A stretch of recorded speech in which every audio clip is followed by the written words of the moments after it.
Spring break just around the corner, and while families are planning their trips to the beach or a resort, they should also be planning for safety as well. I'm happy to welcome back Matt from the Asian Arts Center with some tips that could help you out. It's a pleasure to have you back on.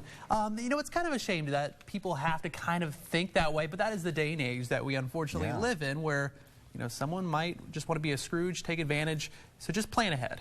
Plan ahead, and you know, and to your point, it is a shame that you have to do that. And if you do just a few things now as you're planning for a trip a month from now, you can feel more secure and be better prepared. Let's go ahead and kick things off. Your first tip is just to overall be aware. A lot of things to consider here. Yeah, absolutely. Awareness starts before you go. You know, so we say know before you go. So get online and you know, Google things. Look at where you're going, what's happening there right now, and you know, you don't freak yourself out or make yourself a basket case, but figure out what's going on and how you should be prepared, and so that by the time you get there, you're more comfortable and you're more aware of what's going to go on around you. Awareness is also, you know, when you are out with your kids or you're out by yourself, know who else is out there around you. It's just a little bit of paying attention.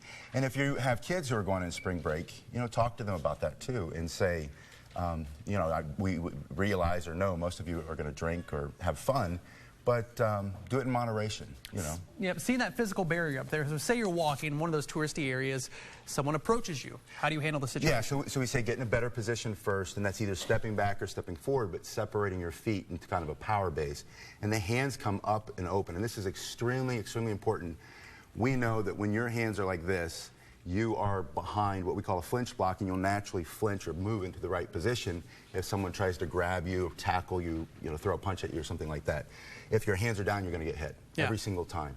So get in this better position, hands up and open. This is also a power position or a power pose, which releases some of the chemicals into your brain, which will counteract the fear and the anxiety that you feel when you're uncomfortable in that situation. So we've established the physical barrier.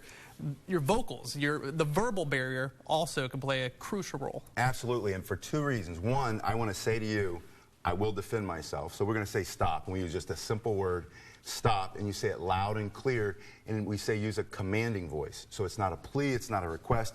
You have every right to protect yourself. You have every right to protect your family.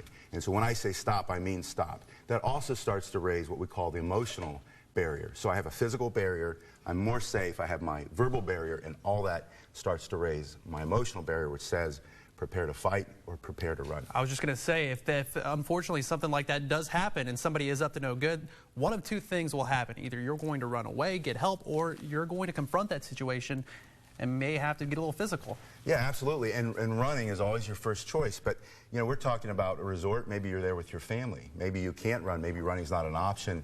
Maybe you do have to defend yourself. And so that's where the fighting comes in. And we say if you do fight, immediate, direct, and explosive. And, you know, you can picture the Jason Bourne movies or the Taken movie, but that's what we're talking about. We're talking about as quick, as vicious as possible, if that's what it calls for. If it's something, you know, if you're in this position and you realize it's not what you thought it was, you know, you're not fighting. Your hands are open, you're still in a power position, you can still defend yourself, but if you have to de-escalate, or if you can, then it's easy to do that. We're all out of time here today, but of course you can always learn much more. You can pay Matt a visit. You can learn more of these tips. There's the address right there on your screen. You can also visit the website that you see right there as well. You can learn a lot of things. Unfortunately, there are people that do that sort of thing, and you know, let's just hope that it doesn't get to that point. Yeah, absolutely, and like I said, we'll teach you how to do those things. If that's what you need, I'll teach you how to fight like Jason Bourne. Good deal.